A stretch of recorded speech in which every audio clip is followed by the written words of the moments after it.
Ayo, bawal. Kailangan pa ba i-move yung art? Ngayong araw na ito ay umattend ako sa isang kasalan. Napakiusapan nga ako ng co-teacher ko na si Ma'am Papsi na maging proxy bilang ninong sa kasal na kanyang anak na si Ganda. Paldo-paldo naman ako ng mga araw na yon, go lang. Char lang. Pero ang siste, late na dumating ang proxy ninong mo. Eto na yung ganap na naabutan ko, papasok na ang bride sa simbahan. Kaya naman hindi ko na naisakatuparan pa ang plano kong grand entrance. Dito na lang ako sa gilid ng simbahan, rumampa-rampa. Bilang tanda ng aking pag-ibig at katatapan.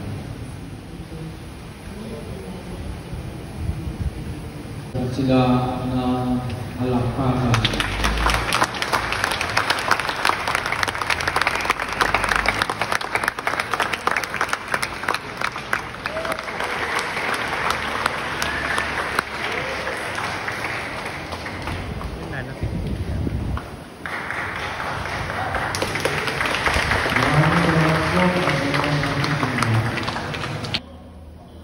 Wala na ngang kawala ang ninong mong late dahil sa puntong ito ay pinipirmahan ko na ang marriage contract.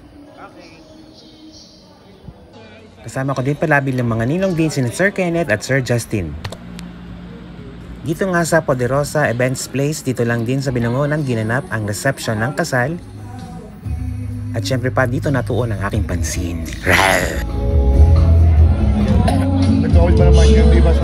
Syempre kung merong pagkain, merong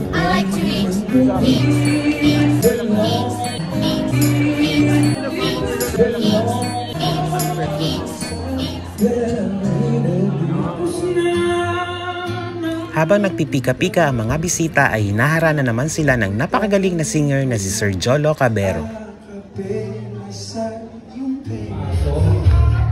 Oo, alam ko sa istan natin sa Edgar, ay nasa position. Yes, raise your hands!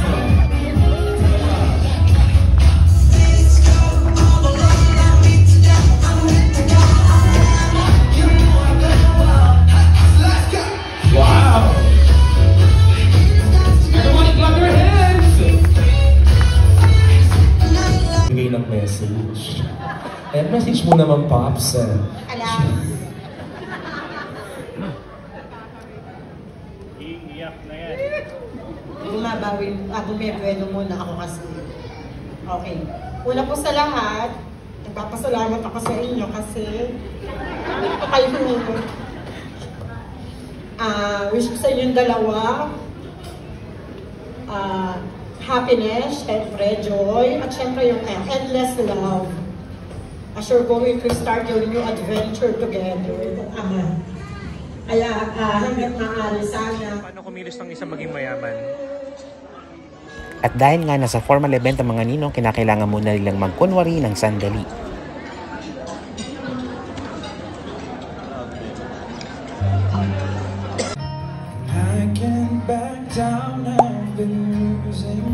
At dito na natatapos ang video na ito. Congratulations and best wishes, Edgar and Denden. Thank you for